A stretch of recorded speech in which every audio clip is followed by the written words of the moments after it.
Moscow. They won the World Championships in Moscow. A win here would certainly state the claim that they will go into the World Championships next year as favourites, strong favourites. But we've seen what they have to beat.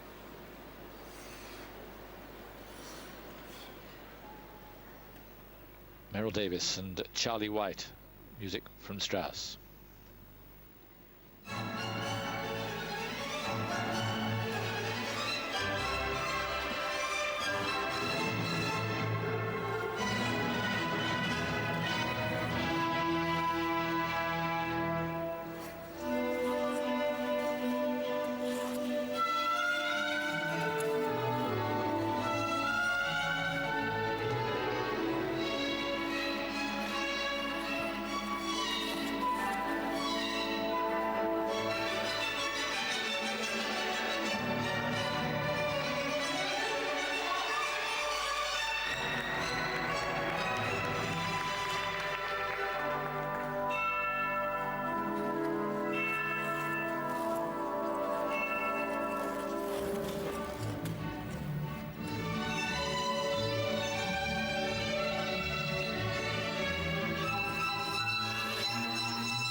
Amazing choices.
Wasn't that fun?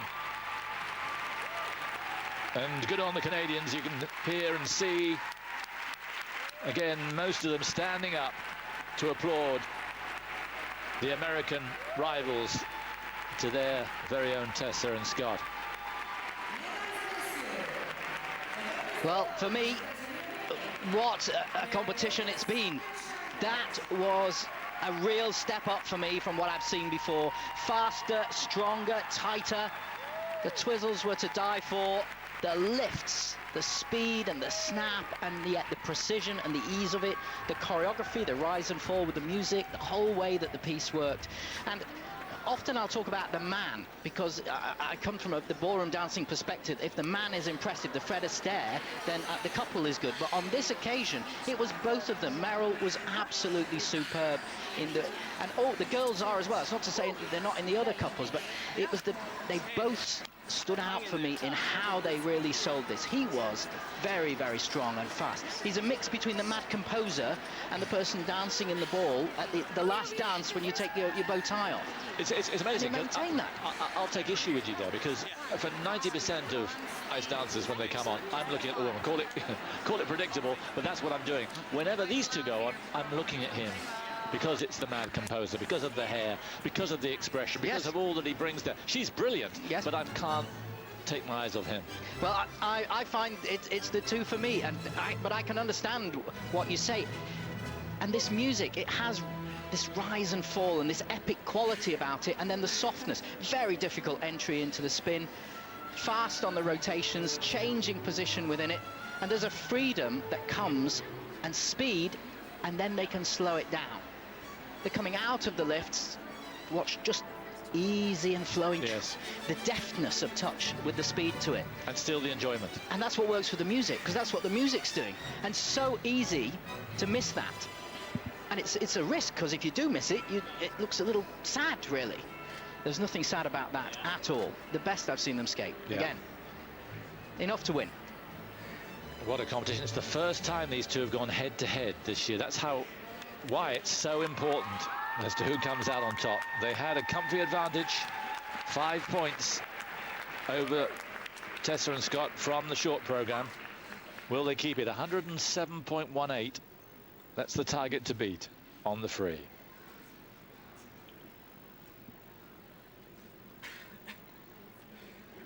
It'd be fascinating. What did Marina and Igor think? You can guess what these two think. They're already on air commentating for the Canadians.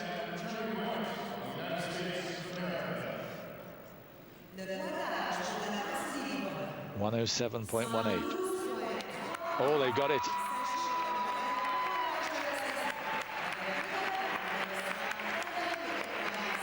And they've just won on the free as well by, I think it's 5/100ths of a mark. And overall, they won by a little way. But they've just edged them in the free by the tiniest of margins, and they've kept that lead from the so exciting. It's getting so tight at the top. Wonderful. They're both pushing each other. Different types.